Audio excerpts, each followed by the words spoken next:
ఈరోజు రెంజల్ మండల కేంద్రంలో ప్రాథమిక ఆరోగ్య కేంద్రంలో పల్స్ పోలియో కార్యక్రమాన్ని ప్రారంభించుకోవడం జరిగింది.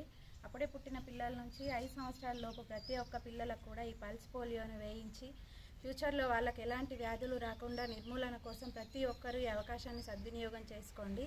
ఎందుకంటే 2 చుక్కలు పిల్లల ఆరోగ్యానికి ఎంతో ఉపయోగపడుతుంది కాబట్టి ఈ అవకాశాన్ని అందరూ వినియోగించుకోండి.